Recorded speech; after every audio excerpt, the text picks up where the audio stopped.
और अपने कंधे पर सही माने में अब महावीर जी के मंडप को ले जा करके मंदिर तक पहुंचाने का काम करेंगे। जिस प्रकार अन्न पर्व विगत दिनों मनाया गया है वो उसी प्रकार से आने वाले बाकी सारे पर्व त्योहार भी मनाए जाएंगे। नफरत की दीवार गिराकर छोड़ेंगे, अमन वफा के दीप जलाकर छोड़ेंगे, मंदिर से हो प्यार हो मस्जिद का सम्मान, ऐसा हिंदुस्तान बनाकर छोड़ेंगे। अब ढाका में विकास की बात होगी, शांति की बात होगी। वो समय बीत गया जब यहाँ जातिवाद का बात होता था। अब सभी लोग परिपक्व हो गए, शिक्षित हो रहे हैं, तो अब यहाँ जाति संप्रदाय की बात नहीं होगी, आपसी भाईचारे की बात होगी। महावीर झंडा वो ऐसा करेंगे जो कभी नहीं हुआ था, वो करेंगे।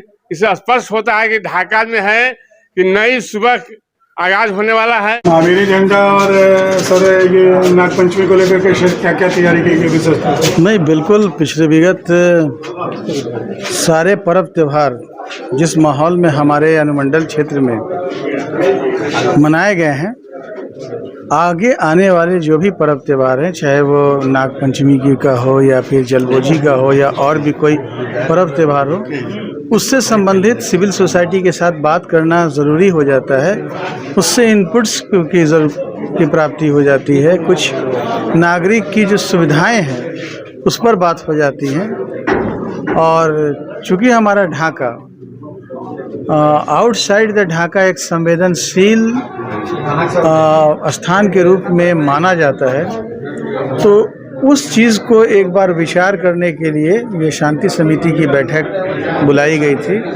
लोगों ने अपने इनपुट्स दिए, हमने अपने कार्यशैली के बारे में जो रणनीति बनाई है उसको हम लोगों ने आम आवाम को समझाया, बताया और ये भी बताया कि किस तरह से जिस हम लोग इस पर्व त्योहार को सादगी और उल्लास के साथ मनाएं। ढाका के साथ साथ जो भी हमारे अन्य संवेदनशील क्षेत्र हैं जहां धार्मिक स्थल हैं, चाहे मोहब्बतपुर ढाका हो, करमावा हो, राजेपुर हो या फिर जमुआ है या फिर फुलवरिया है, उन सब स्थानों के बारे में हमारी क्या तैयारी है इनको हम लोगों ने बताया।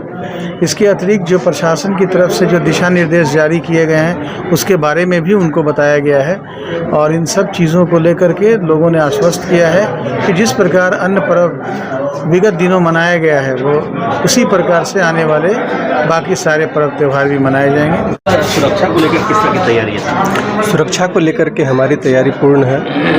उन जगहों को चिन्हित किया है जहां पर मजिस्ट्रेट और पुलिस की नियुक्ति की जानी है और जिला से भी और हमारे यहाँ थाना क्षेत्र में भी जो हमारे पुलिसकर्मी हैं वो पर्याप्त संख्या में हैं।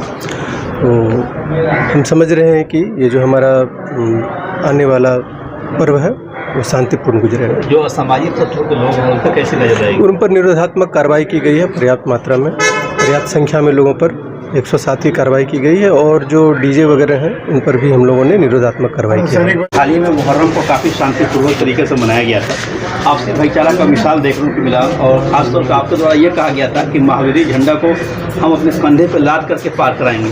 अब समय आ गया, किस तरह से भाईचारा दिखाएंगे? ये सही बात है और ये दृढ़ संकल्पित हैं, ये मेरा अपना अहद है कि हमारे जितने भी मुस्लिम भाई हैं, जिस तरीके से हमारे सभी हिंदू भाइयों ने मुहर्रम में शामिल होकर के हम लोगों की खुशियों को बढ़ाया है, हमारे ताजिया को के फंक्शन को 4 चांद लगाया है, उसी तरीके से हम सभी मुस्लिम भाई मिल करके हम अपने बड़े भाई हिंदू समाज का जो पर्व है उसमें हम लोग 4 चांद लगाने की कोशिश करेंगे और अपने कंधे पर सही माने में अब महावीर जी के मंडप को ले जा करके मंदिर तक पहुंचाने का काम करेंगे। शांति समिति के जितने भी मेंबर हैं वो चाहे किसी जाति के हों, एक सोच है उनका शांति बनाए रखना अपने कार्य क्षेत्र में।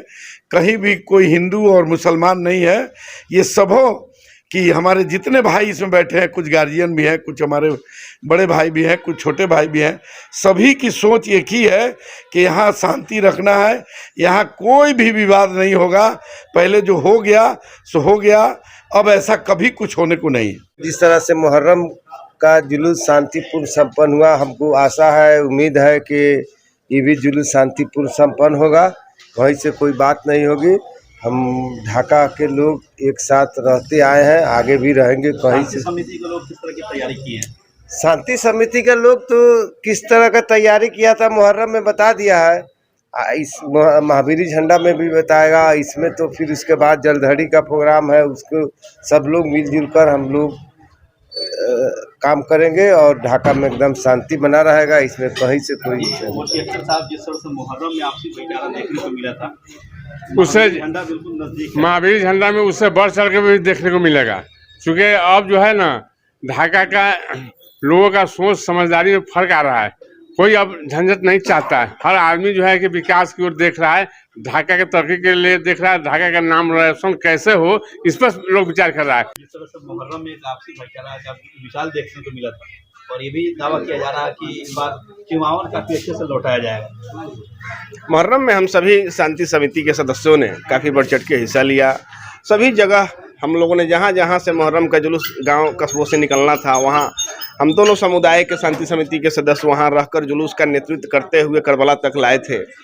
और अब ढाका में विकास की बात होगी, शांति की बात होगी। वो समय बीत गया जब यहाँ जातिवाद का बात होता था। अब सभी लोग परिपक्व हो गए, शिक्षित हो रहे हैं, तो अब यहाँ जाति संप्रदाय की बात नहीं होगी, आपसी भाईचारे की बात होगी। और ढाका अब आने वाले वर्षों में पूरे बिहार को एक मैसेज देगा कि हम यहाँ सभी वर्ग के लोग एक साथ मिल बैठ कर रहते हैं।